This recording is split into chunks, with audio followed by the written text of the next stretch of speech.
Revolutionary greetings, comrades. As part of our international series, today we are focusing on Swaziland. We are joined by the General Secretary of the Communist Party of Swaziland, Comrade Thokozani Kenny. You will know that political parties in Swaziland are banned, and we have seen violence taking place in Swaziland. A number of trade unionists are in jail.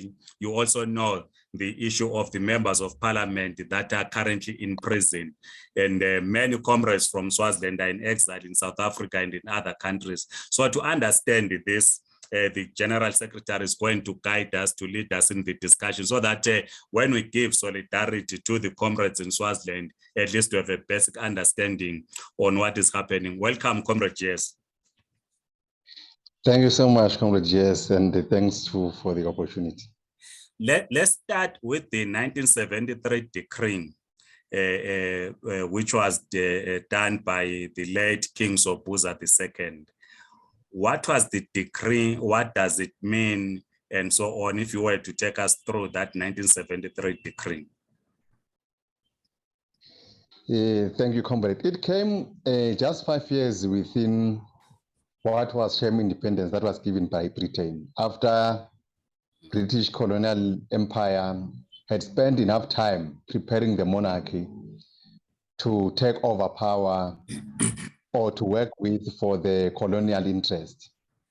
The regime was, the monarchy was advised to form a political party in 1964, so that it was preparing them to take over in a new dispensation with a multi-party system under the 1968 constitution, orchestrated by Britain, submitted to the Swazi people or to the monarchy to use to rule our people. And it has those openings in one way or another for change and reforms. As such, there were political parties that were contesting and challenging. Minority as they were, but the voices were so effective. And the monarchy didn't appreciate or didn't enjoy or accepted those criticisms or those diverse opinions. And subsequently, through the help of apartheid, which was also operating in Swaziland by then, Swaziland was one of the deadliest frontline states to receive and also to term any movement of the liberation movement in South Africa, using the Mozambican side to penetrate to South Africa and via Swaziland. And therefore, the apartheid system was running the Swazi regime. And therefore, in the interest of keeping that system, that situation as it were, that front line state as it is expected to do, the apartheid advised the Swazi regime, and it was the key opinion in the crafting of the decree. The decree actually placed the monarchy as an absolute power, but underneath the monarchy, it was the operation of a apartheid security system, which was in the main more focused on the running of the state machinery, courts, police station, which is the main element of the state, doing very little with the economy, which was always in the hands of the British, in the same method that the British colonial had operated in South Africa in the time of the Union, that it could allow apartheid to run the political system, but as long as British colonial system, imperialism in this present day, could run the economy. The same method was applied in Swaziland. That decree denied the Swazis any right to participate, any right to public opinion, any right also to have access to the state. And until now, the decree is still in charge, is still in control, even though there were a lot of petty reforms. But the decree, what it has meant very strongly, is to place the monarchy into absolute position above the law, and therefore, meaning that the monarchy is in control. It is a king, but the essence is that the king represents an institution of a monarchy, which is a family of about over 400 people in our country, and therefore who are dependent, who are now running the state under the decree. So that decree has got those kind of serious devastation, and probably subsequently it has not been changed. Then 2006 or 2005 constitution had never also tampered with the role of the monarch. Instead, it protected it against any form of criticism, because it then says, in that period, when the constitution was suspended in 1968, Swaziland was ruled without a constitution until 2005. And there has been no change because even today the constitution doesn't define the life of our people. So it's still the voice of the king that runs the affairs of the state in our country. So all the devastations, the lack of growth of the population, the death due to death related to diseases, and also poverty-related deaths, and also in some main fleeing of Swazis, moving from Swaziland to South Africa in the main. But the other part will be, it has always kept in a population that has been used either as rented labor to work in the mines in South Africa, and or also to be used in all the vulnerabilities that the regime has. But in the main, our population has been drilled through culture and as a method of keeping them checked and controlled, using the chiefs as the principals of the monarchy to control people in the local level. And therefore, it has kept the situation in our country as the situation of oppression and exploitation. So the decree was an instrument of oppression, legalized oppression under the absolute power of the monarchy. Comrade, yes, the 1963 decree, it banned political parties. Is the Communist Party of Swaziland legally registered in Swaziland, the Pudem and other democratic forces? What does the decree mean to the trade union movements that are organizing workers inside Swaziland?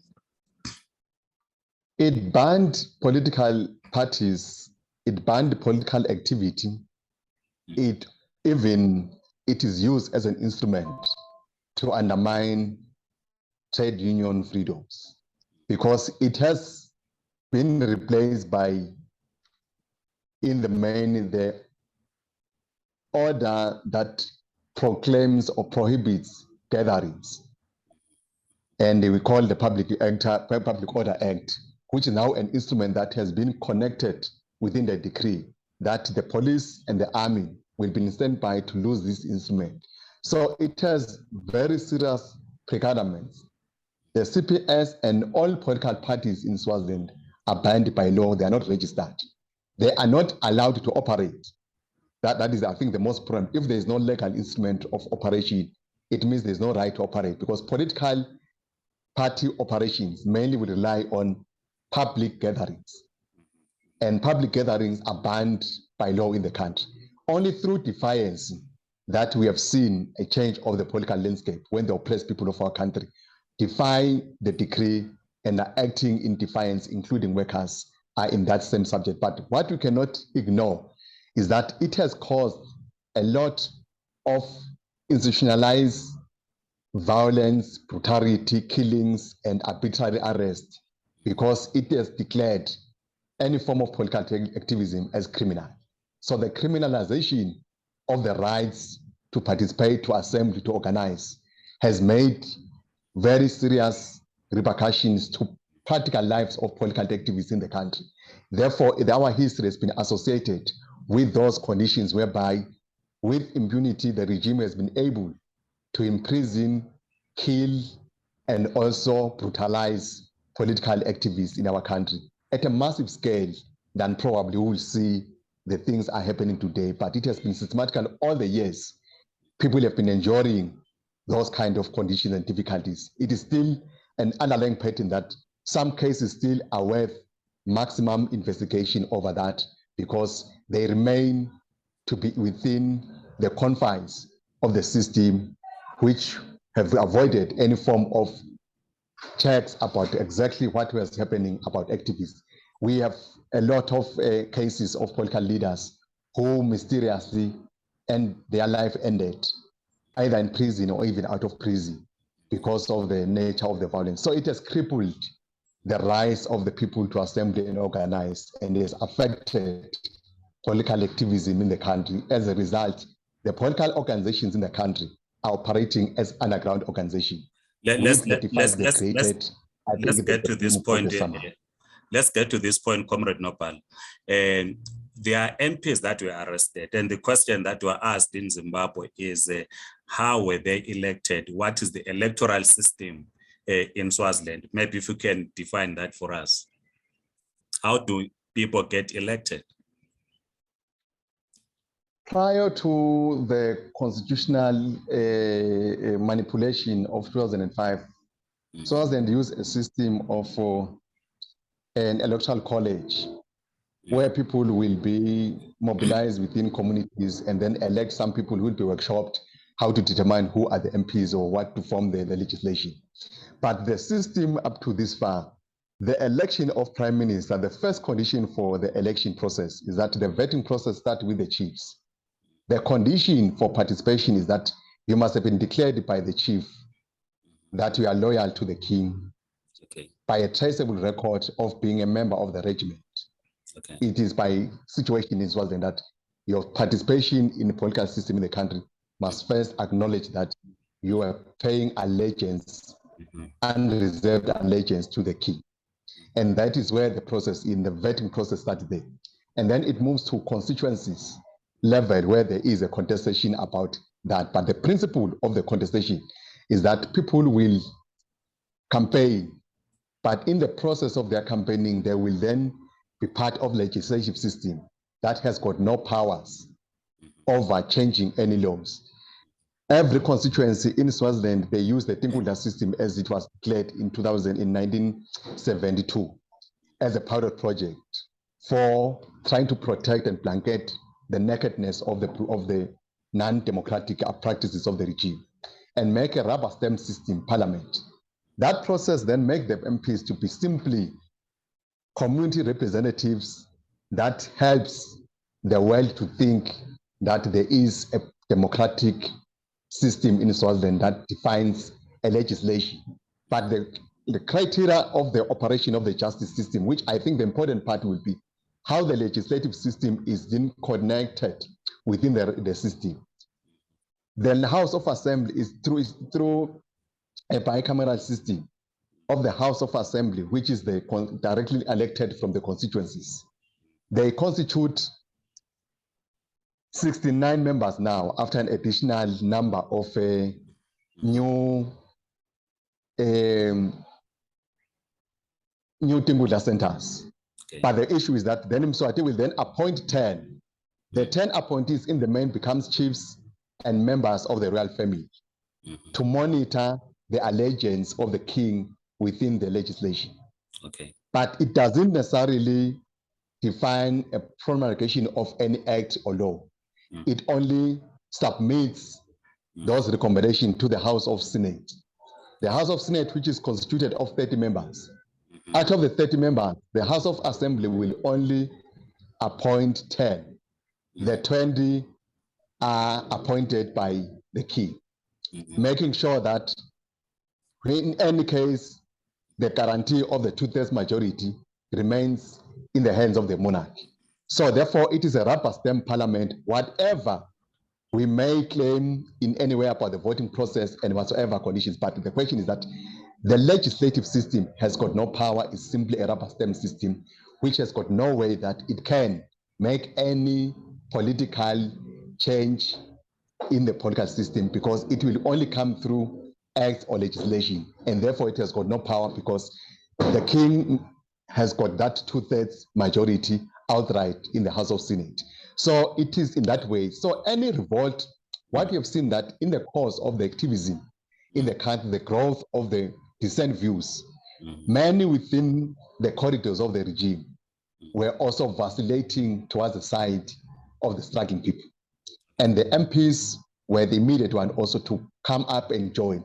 And using that same system, their voices became a loud hailing of the voices of the people on the ground, which was already coming up. Because in essence, the principle was that it was declared by those who are helping the regime from international or imperialist forces that the house was on fire.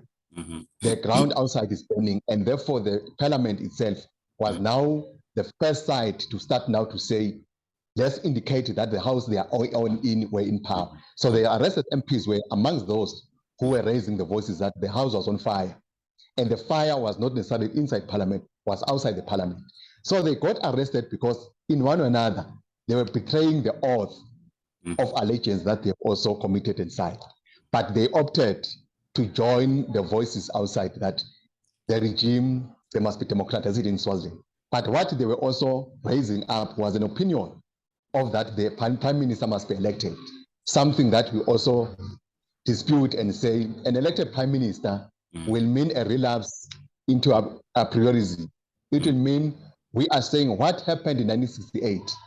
We think that it cannot happen today, because what really happened in 1968 of the reversal instead of progress in democracy was because of an institution that is unelected, that has got power within the state. And in that case, a power that remains vulnerable, making the situation of democracy vulnerable in that it can be used at any stage to change things around. Also, an elected prime minister, in essence, will mean nothing to the freedom of our people. Instead, it will say there is a primary condition that may mean that there are conditions of reforms that may take place. But in essence, the reason it cannot find a breakthrough is that the regime is also quite aware of that history, that any form of democracy, any form of opening up of the window against absolute power will always temper the power of the absolute monarch. And therefore, that's why Mswati responded violently in that case, because he was aware that if he opens that kind of a door, it will mean an end of the reign of the monarch. Comrade Nopala, because we're running out of time, I want us to deal with the SADC. But before we get to SADC, just a minute to clarify this. So in this election where communities elect MPs, members of the Communist Party, members of Budem and other democratic forces cannot be elected. Just want you to clarify that, then we look into SADC in the last 7 minutes remaining. Without any political party identity, all members are neutralized. Every member of society who participates in the election must enjoy the neutralized status and abandoning on part of the rights to political party organization. So that is another important principle. Okay. Now let's get to SADC. There have been some attempt to mediate in Swaziland. We saw the South African team going to Swaziland. What happened? What is happening? Where are we with the SADC intervention?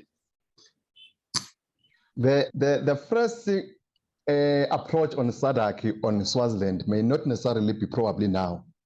It was when the call was been raised about the nature of the election system in Swaziland, the system as a whole. And it always get more focus in the period of elections. The point of view was that the SADC protocols about elections, they also define the freedoms of association of the media and assembly. And in the case in Swaziland, it doesn't exist. SADC has always neutralized and changed its approach on determination and declaration of election processes just in Swaziland. Instead of deferring them as free and fair, Swaziland are categorized as free from violence. The fairness is not there at all. The freedom is also not there. There's always a connotation of on the basis that they would be accepted on the basis that they were free from violence. But in the sense that they are not free and they are not fair. So that is the first point of intervention of SADC. It has failed to correctly declare the situation, the status, the political status of Swaziland, that Swaziland is not a free country and is not a democracy. It doesn't run free and fair elections. It only rubber stamps or sugarcoat democratic processes, and it also undermines and belittles the principle by outmaneuvering them through backdoors channels. And SADC has failed dismally to declare that as a very wrong and incorrect phenomenon.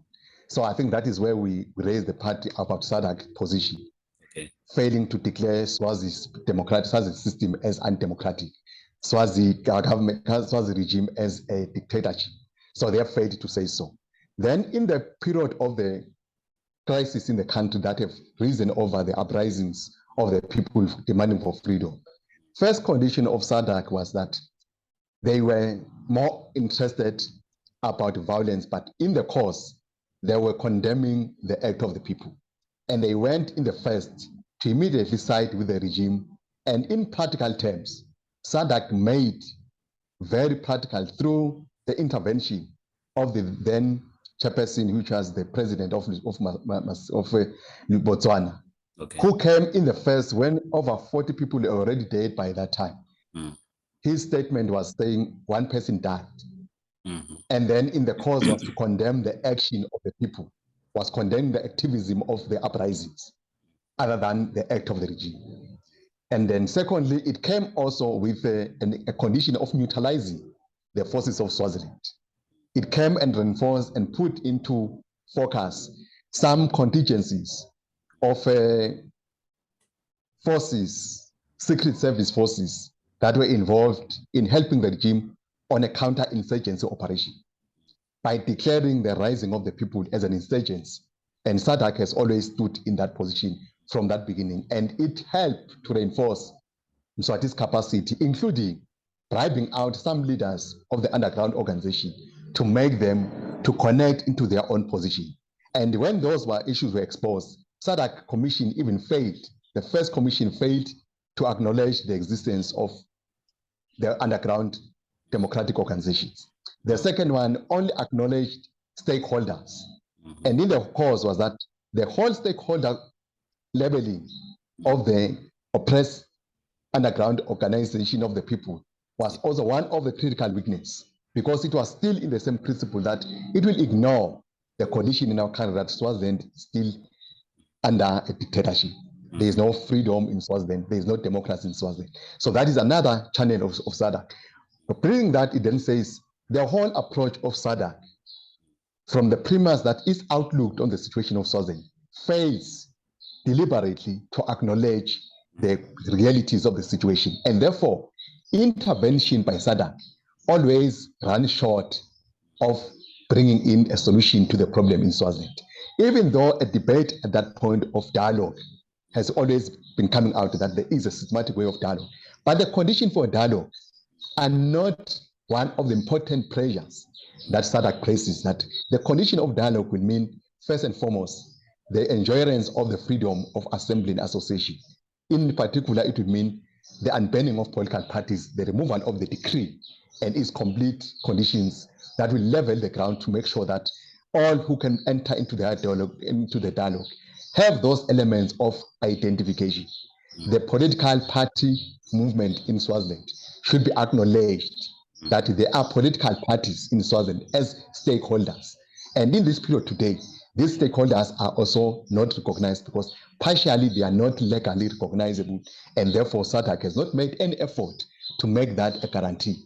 Therefore, the whole aspect of SADC intervention is always on the basis of delaying the democratization of Swaziland by making sure that it can keep and protect the monarchy to live more and more years, with an assumption that at some stages the regime will gain more ground and further neutralize the democratic forces that are rising for the freedom and the true democracy in Swaziland. And therefore, that is how we see it, because it has not come up in any honest view. That's why, as the Communist Party said, the first primary aspect will be to force and put pressure to Mswati to proclaim against the decree by unbanning all political parties and organizations and allow the freedom of the media and the freedom of people to organize and associate. And in that case, it will have always played that important role that we've always been seeking, that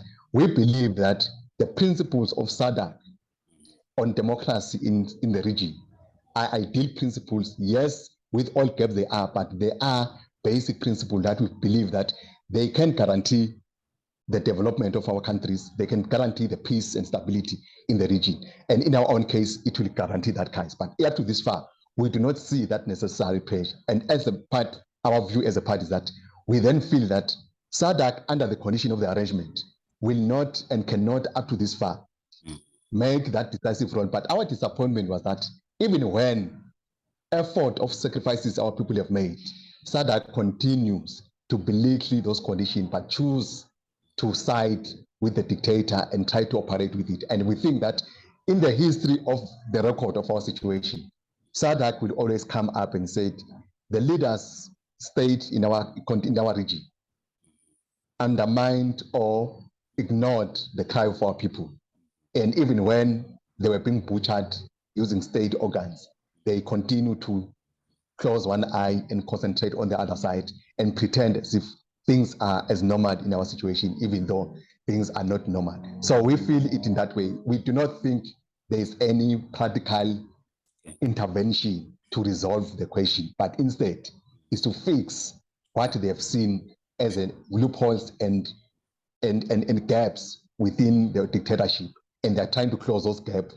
And we are saying so because they still, even up to this far, refuse to make a very strong recognition of underground political parties in Swaziland. And in that case, they will then declare a position that they must be unbanned so that they can be a political entity in the dialogue for the transition to democracy in Swaziland. No, thank you so much, Comrade General Secretary. We are running out of time. We will organize another discussion. I come from a district in Zimbabwe, Umzingwane, Umuzi Wamangwane, because it was Queen Nyamazana who settled in the area where I come from. Then the name Umzingwane was named after the Swati people that resided there. But we'll pick up this discussion in the next series. We appreciate your time, Comrade Nopala, for us to have this discussion. For the comrades that are following this YouTube channel, please, let's hear your comments on how you want to give solidarity to the comrades in Swaziland. At least we now have a basic understanding on what is happening in Swaziland. Comrades are in exile. I've known Comrade Nopala for a long time. He can't go to Swaziland. So please write in the comment section and please subscribe to this YouTube channel. Otherwise, Amandla, comrades. Thank you so much, Comrade Nopala. Thanks, Amandla, comrade. Thank you so much. Thank you. Thank you. Thank you.